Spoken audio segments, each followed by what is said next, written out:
Charlotte and welcome back to my channel.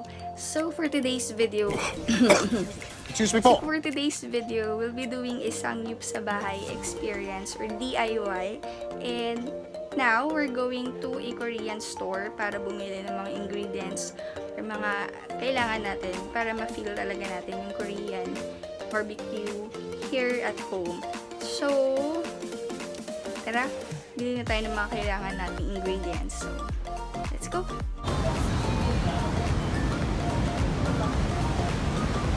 Hi guys! So, nandito na kami sa Jean Mart sa Mahapagal area in Bahay. Kasi ito yung malapit na Korean store sa amin. So, if you want to experience Samgyup or ano ba tawag yun? Samgyup sa bahay, DIY, dito nyo makikita yung mga items na kailangan nyo para makapag-Samgyup sa bahay kayo. Especially ito, yung lutuan nila. Grill. Yan.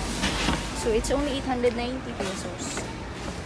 Gusto nyo mag-grill sa bahay. And ito yung lutuan nila per egg, diba? So, parang feeling Korean. So, parang feeling Korean talaga yung dating kapag gamit mo tong mga to. So, for now, ang bibili lang naman namin yung pork, tsaka kimchi, and sauce din. Para din sa mga gagamitin namin for Samgyup sa bahay.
Usually nga, kasi diba, madalas naman kami magganto sa bahay nila Candy. Pero this time kasi gala dyan kami. And ito yung usually namin pinili yung kimchi.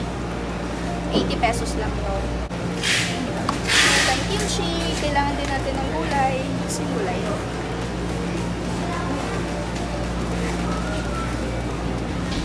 Ito, if you want lettuce, 150 pesos. Ano pa ba?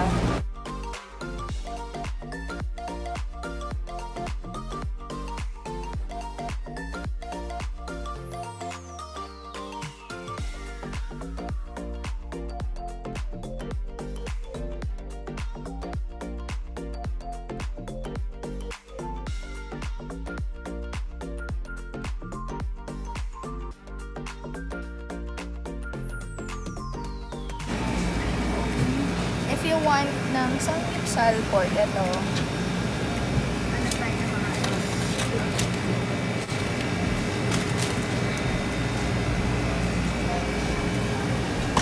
This one is for 230 pesos.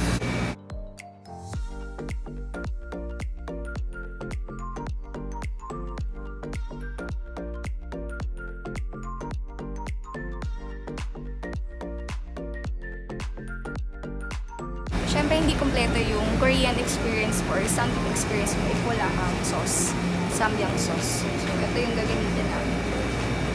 77 pesos. Yung beef, sa convenience store namin siya bibili sa isang convenience store kasi dito mas mahal, tsaka mas masarap kasi yung isang convenience store. So, doon na lang yun. And of course, hindi mawawala ang dessert. Ang number 1 ice cream sa kanila, Melona. Gusto nyo ba?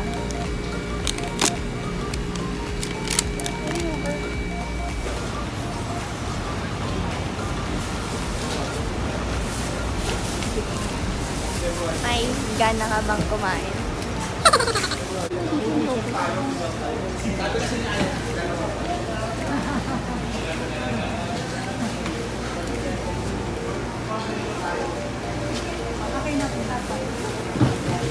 matutuwa ate.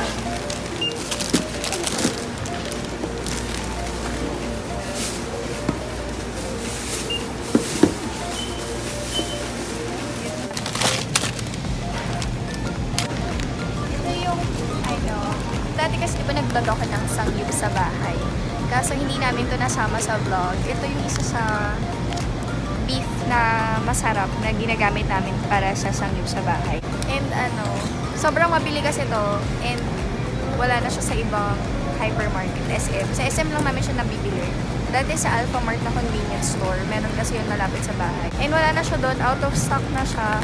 So, sa MOA din, sa Mall of Asia na hypermarket, wala na din siya. Kaya nakarating pa kami dito sa Harrison Plaza na hypermarket para lang makabili nito. So, eto. Masarap to.